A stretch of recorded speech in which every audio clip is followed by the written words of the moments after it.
कडधान्य, बेसन आणि सोयाबीन यापासून उत्तप्पा बनवूयात. आणखीन बरंच काही साहित्य घेतलेलं आहे ते सुद्धा बघूयात.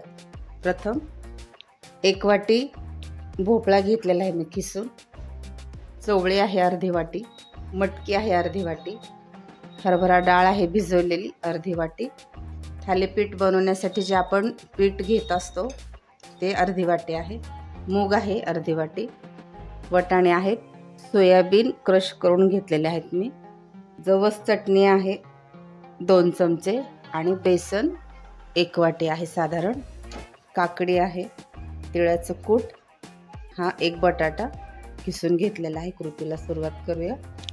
तर हे सर्व साहित्य आपल्याला एकत्र करून मिक्सरला वाटून घ्यायचं आहे. हे अशा पद्धतीचं भांडं घ्यायचं आहे. भोपळा टाकूया, चवळी,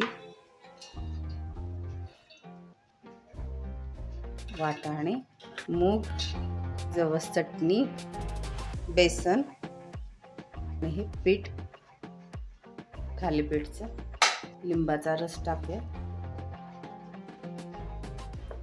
बटाटा, काकडी आणि हे तिळकूट,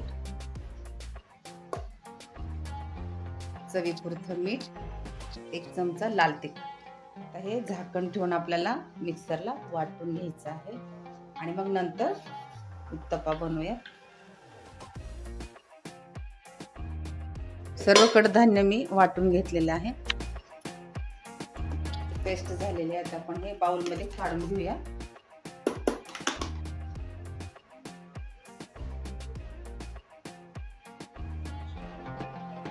कोथिंबीर टाकूया, सोडा, मिक्स करून घेऊया आपण हे.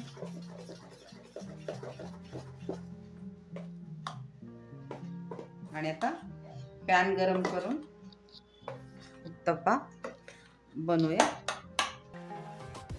पॅन गरम करून घेतलेला आहे मी. आता यामध्ये 1 चमचा शेंगा तेल टाकूया. तुमच्या आवडीनुसार कोणतेही तेल वापरू शकता. तेल नको असेल तर बटर सुद्धा वापरू शकता किंवा तूप. तेल कडकडीत गरम झाल्यानंतर थोडेसे जिरे आणि मोहरी टाकूया.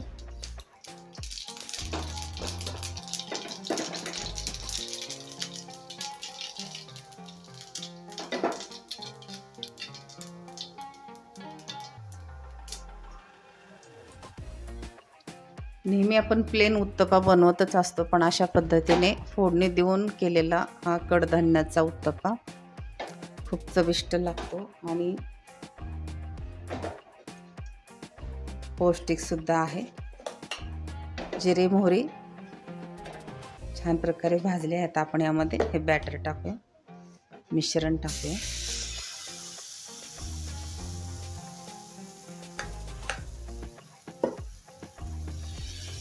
हलक्या हाताने हे पसरवायचं आहे.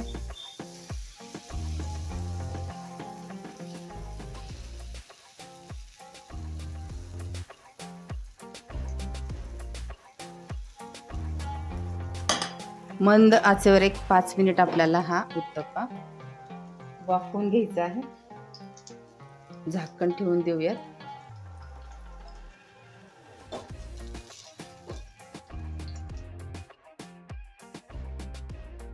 पाच मिनिट आपले झालेले आहेत. उत्तप्पा झाकण काढून पलटून घेऊया.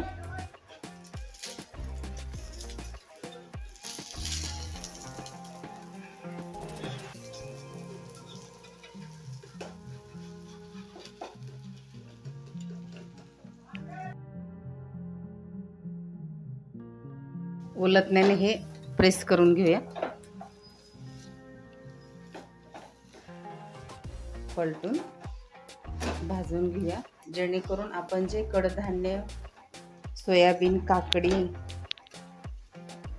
बरंच काही साहित्य आपण वापरलेलं आहे ते शिजलं आणि भाजलं जाईल.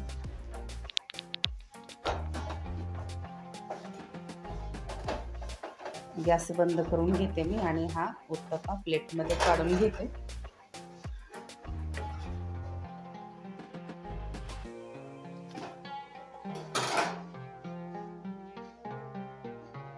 चिरलेली काकडी टाकू.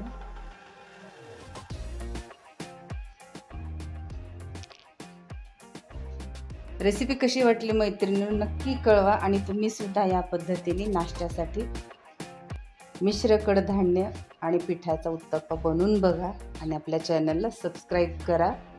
बाय.